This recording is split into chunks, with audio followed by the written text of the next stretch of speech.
Lain-lain lang gid ni ang isulti ni Hesus, usahay makapadasig, usahay sad makapaluya. Tong kagahapon ang iyang gisulti nga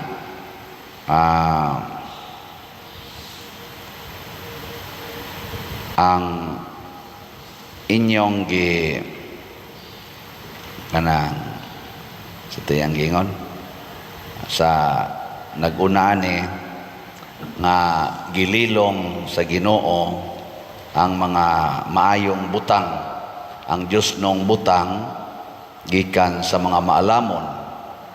Nya kadto sang mukuyog niya nga di magsigig reklamo, di magagad sa ilang kaalam, mosunod lang gyud tungod sa gugma ug pagtuo, iya sang gisaaran karon nga iyang papahulayon. Siya mao ang pahulay. Lingiyay mong tupad na nakapahuway na ka, maayo ra imong pahuway. Daghan karong mga tawo way pahuway tungod kay nagsunod sila sa ilang kaugalingon. Muna sa atong tubag sa Salmo, ningon tagikan sa langit, midungaw ang Ginoo. Asa man siya nidungaw? Sa yuta. Nganong nidungaw ang Ginoo sa yuta, ang pasabot ani, miduko siya, mitanaw ug mihatag sa atong mga panginahanglan. Dili ta niya pasagdan, dili ta niya biyaan. Mao man bitaw diri sa atong unang pagbasa, hapsay ang dalan sa mga matarong, patag ang dalan nga ilang agian. Ang Ginoo mao ang makahatag natog katarong, unya ang atong mga gitawag natog mga atubangonon nga mga butang sa kalibutan, hapsay og patag, gaan sayon basta kuyog nato ang Ginoo. Lisod ba ang paghigugmas kaaway?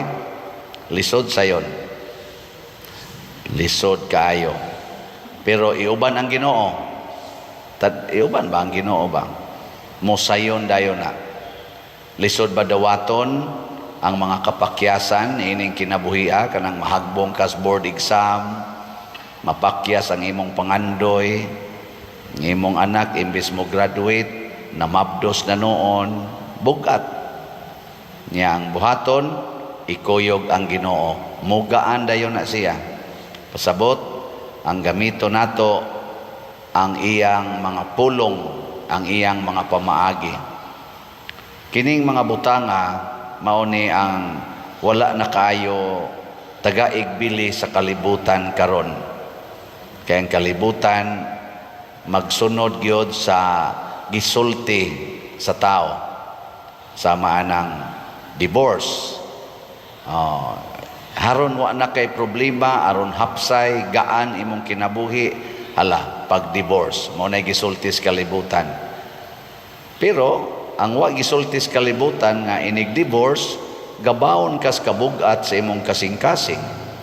Gabaon ka sa guilt, nga duna kay gibiyaan nga pamilya, gibungkag nga pamilya, o anak nga wa nay klarong kapulian nga ginikanan.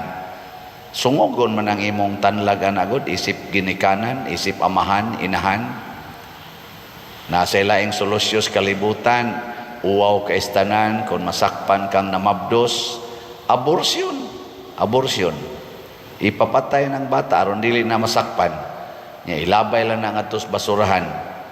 Ang wa gisulti sa kalibutan nga inighuman nimog abortion, matiguang na lang ka, mamatay na lang ka hapit, naalang yapon ang guilt nga maghunahuna ka nga ang imong unang anak or ikaduhang anak or ikaupat ka anak or unsang anak ka, imong gipatay.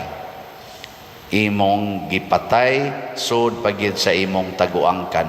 Kana nga guilt wa na gisulti sa kalibutan, maunay makapabugat og maayo.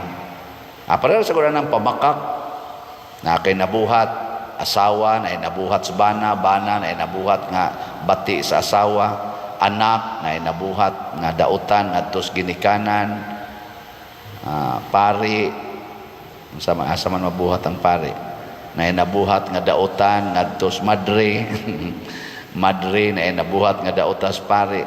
Basta mamakak na ta unsa may gi-assure sa kalibutan, pamakak aron way gubot. Kay lisod na kaayo, imo nang isulting tinuod, gubot na kaistanan. Pero ang wa gisulti sa kalibutan nga kung mamakak ta, dili na ta relax sa atong kinabuhi. Kanunay na tang magpanglingi og managana og mabalaka kay basig mahibaw-an unya ang kamatuoran. Torturo na kaana mo nang uban din nakatuog. Mo na ingos Hesus, sunda ko ninyo.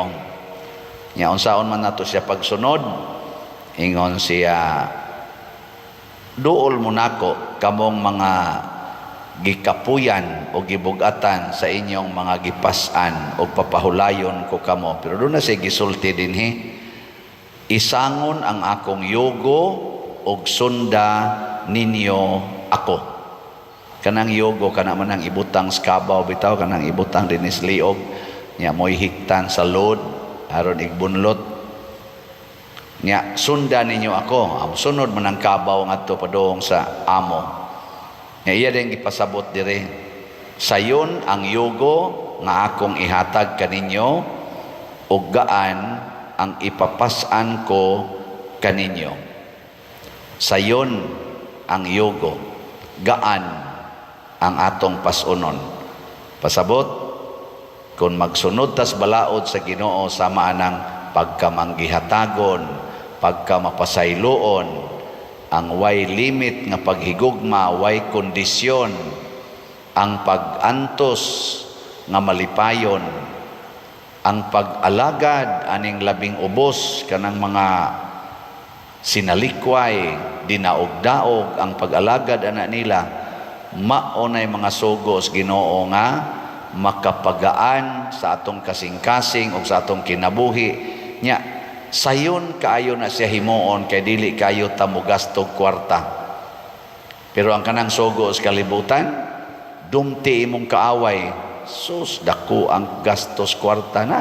Kana ron sila sa Russia o sa Ukraine, Israel o Hamas, dagko na kay sila gastos ilang kwarta. Haron lang yun pag kuan silang kaaway ba, pag kana yung pag pin down sa kaaway, dako kay gasto. Pero ang paghigugmas kaaway na way gasto bisan gani kining atong slat dinhi kagamay ra gid ani slat ba, kapalit na ba mo og slat ana. Pero o ang imo ganing sugo mo imong sundon, bisag ka ng pagpariban las buhok, sugo man gina nimo, pariban sa buhok, kis-kis kilay, sumpay-sumpay anang pilok, pilay gasto ana? Riban, pilay gasto riban? Nga 1,500 mo ba na? Or 1,000? Wa mo makapariban nya, imo pag yung i-color nya, imo pang ang imo pang kilay kiskisan nya, badlisan, pilay gasto ana. Naripas imong naong, sumpay pa anang pilok, color anang punuas pilok, naripas mga koko ana, limpyuhag maayo, putlan nya human sumpayan dayon, butangan pa og mga burot-burot diri ang koko ana. Pilay gasto ana nya, human tirnohon dayon ang bag, ang sinina og ang sandal. Lakaw din ka nga to. Iniglakaw ni mo, dako kay naggasto dako kay gasto. Nya, nigaan imong lawas. Conscious na nun kay kastanan. Sorry ninyo ha, kamong magsigig kuan, sigig pangusaban na inyong naong. Pero ako lang ng stugang tinuon. Nya, ma-insecure pa ka. Dali pa kay kamaratol. Pero sunda ang Ginoo. Palit lag slat. Pilara na 500 is BF dag. Oh, di ba? Kanindo na. Kagaan ana. Unsa may isuklis Ginoo? Sa tunay atong meaning anang SBF dag, San Vicente Ferrer's Daily Abundant Graces. Pastilan 500 lang, Daily Abundant Graces na. Kalinaw, kalipay, katagbawan, kalampusan, daghanang grasya na. Nya kana isang atong MMHD kaning Mother Mary's Healing and Deliverance 1,000 man ni siya. Unsa may ihatag anis mahal nga birhen, ang inahan ni Kristo, ang nakabuntog sa yawa nga babae dinhi sa kalibutan, ang bugtong binuhat nga naka-maintain nga immaculate ang iyang kinabuhi, way buling sa sala hangtod sa katapusan. Unsa may iyang ikahatag nato? Healing and deliverance. Kanang healing, pastilan. Dagkuag yung gasto. Suway rago mo gasto, magpahiling mo anang inyong cancer, magpahiling mo anang inyong depression, magpahiling mo anang inyong mga heart failure. Pagkadagkuag gasto, palit lang mo kuan. Usa ka slot sa Mother Mary's Healing and Deliverance. Di ba? Hitsas dayon ang inyong paminaw. Ang imong cancer nga stage 4, imong paminaw murag stage 5. Pero gaan ba? Moingon ka ba nga, bisag mas stage 10 pa. Ana. Abi tay sige palit na tog slot din Nya nagka-istorya mi sa tanawa ko pader. Unsay tan-aw nimo nako, masakiton ko dili nako. Di man ka masakiton. Insya wa ka kay bawo no. Stage 4 na ko cancer. Nya giingnan ko nga 2 months ra kuno ko karon hapit na ko mo 2 years. Di ba? Nako hapit na gid ka mamatay. Di so hapit na kay stage 4 god.